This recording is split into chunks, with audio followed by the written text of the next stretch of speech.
Hello everybody and welcome back, and now let us start off by trying to exploit our first target, which would be our OWASP virtual machine. So I will just close this, which was from the previous video. We do not want to save it. Let us just go onto our virtual machine and also go to the, once again, to the damn vulnerable web application, which is DVWA. Once you get there, if it asks you for the login screen, just type there admin and it will open up this window. From there, you just go to the SQL injection right here. So, as in the previous command injection tutorials, SQL can also be used to query with the get method. So, if you have a source code to the website, you can easily see if it is vulnerable to the SQL injection, but in most cases you won't have the source code. Right here we do have it, as we can see if we click right here on the view source. You will see the source code of this website, and we can see our SQL query, which is right here. So we will get to this a little bit later on. For now on, let us just see what this website is all about. So as we can see, we get prompted with the user ID. So user ID could possibly be some kind of a number, so let us just type here 1 and submit it, and we will get the first name and the last name or surname for the user ID under the number 1. If we type here user ID 2, we will get the user ID under the number 2. So that would be Gordon Brown. So we can conclude that this website is basically giving the first and last name based on the user ID that you typed right here. Now let's try here 32, for example. There probably isn't, so as we saw, if you type here 32, it won't give out any output since there isn't a user under the ID of 32 or 33. I don't know what I typed, I forgot, it doesn't really matter. So let us continue. Now, it all seems good for now, but what happens if we type here a special character that is used in programming languages, for example? Now, we can cheat right here and type and view the source code, but the basic check, the most basic check for the SQL injection is always the apostrophe, a single apostrophe. Now, in most cases, once you type this, it will, if the server is vulnerable to the SQL injection, it will print out an error. It will say that there was an error in the SQL query, and let us just check that out. If I click here on submit, you will see we get some weird error that says you have an error in your SQL syntax. Check the manual that corresponds to your MySQL server version for the right syntax to use near this at line 1.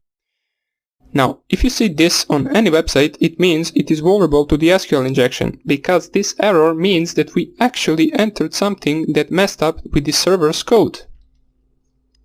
And it even says it right here that we have an error in SQL syntax.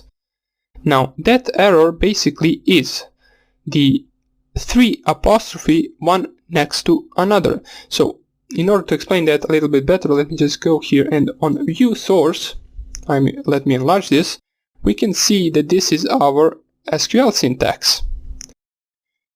We can see that basically, as I explained in the previous video, it selects first name and last name from users where user ID equals, and then here it types any input that we typed in the user ID form. So for example, if we type there 2, it would print out 2, the information about user under ID 2. And you can see that the ID has the apostrophe from the left side and apostrophe from the right side, which means that the user input is anything between these two apostrophes, which is good. But what happened when we typed another apostrophe? It happened that this basically, let me just show you, let me copy the entire command, let us copy it, and let us open a leafpad. So I already had it open, so I will just open once again and paste the command right here.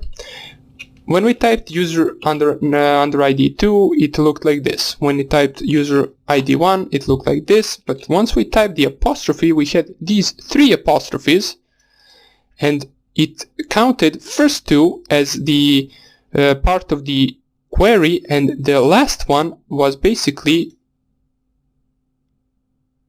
SQL didn't know how to interpret the last apostrophe, and it gave us an error. An error in syntax in SQL language, which means that it actually read our apostrophe as a part of the code. And that's how we know that it is vulnerable to the SQL injection.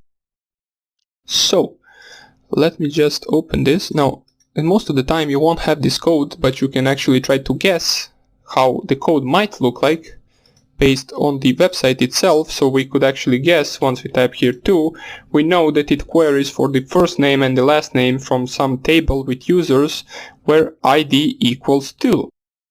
Now that we know that it is vulnerable, we can actually try a few of other things.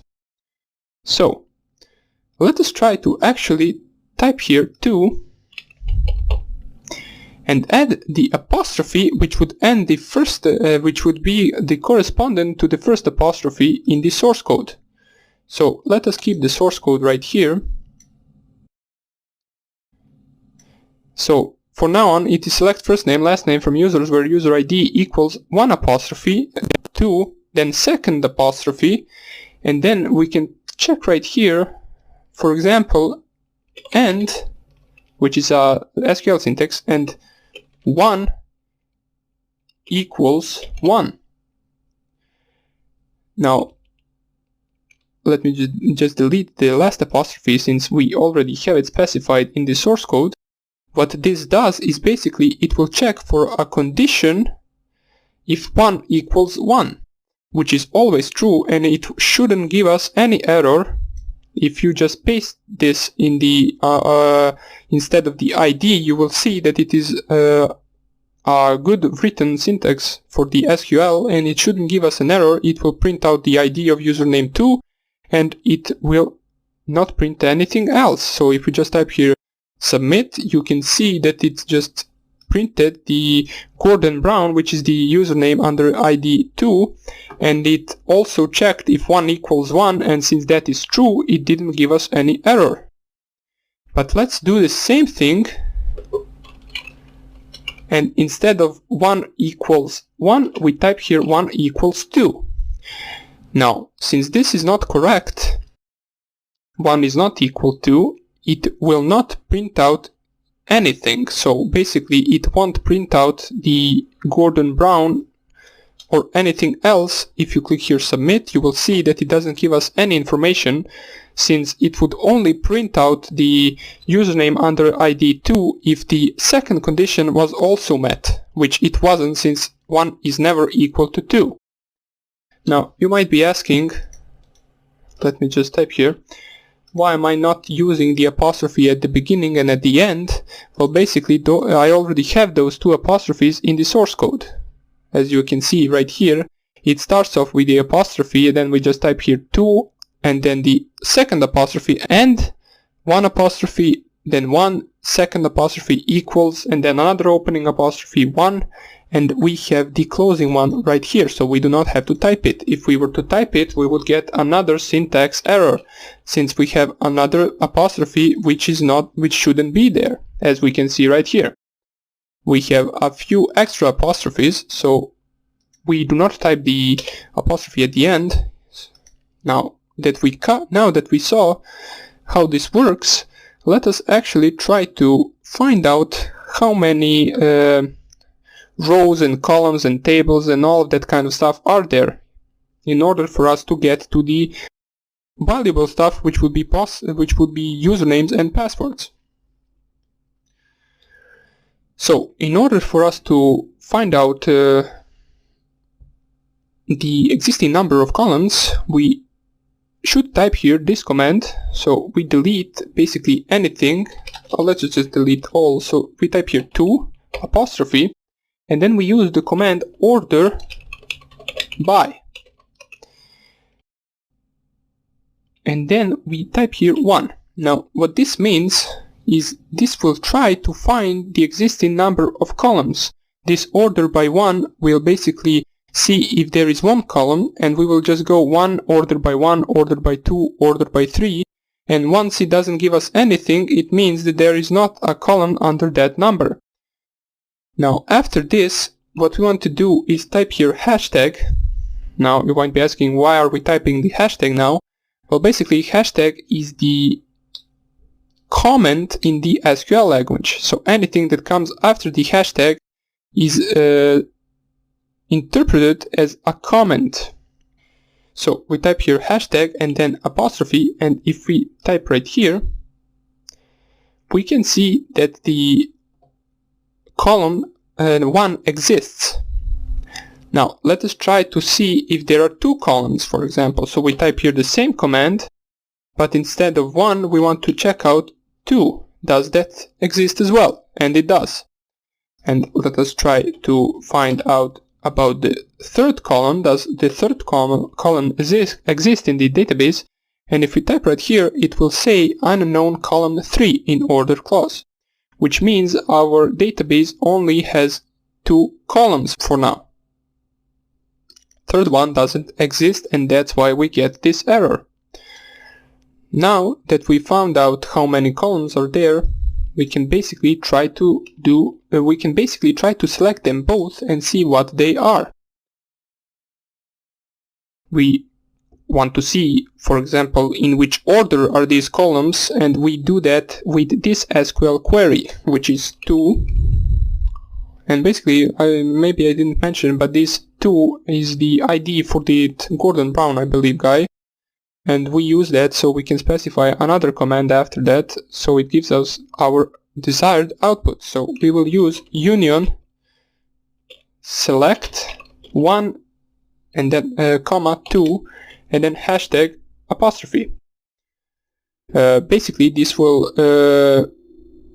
give us in which order are these columns, these 2 columns that we found out. If we, for example, found out that there were 3 columns right here, we would just type here another comma and then 3, but since we only have 2, we just type here 1 comma 2, and we can see right here that the first name is the column number 1 and the surname is column number 2. Now this union command right here that we used, basically it is used to gather results from 2 queries, as we can see right here. So we will continue. We basically just found out some of the basic things right here, but we will continue to exploit it in the next tutorial.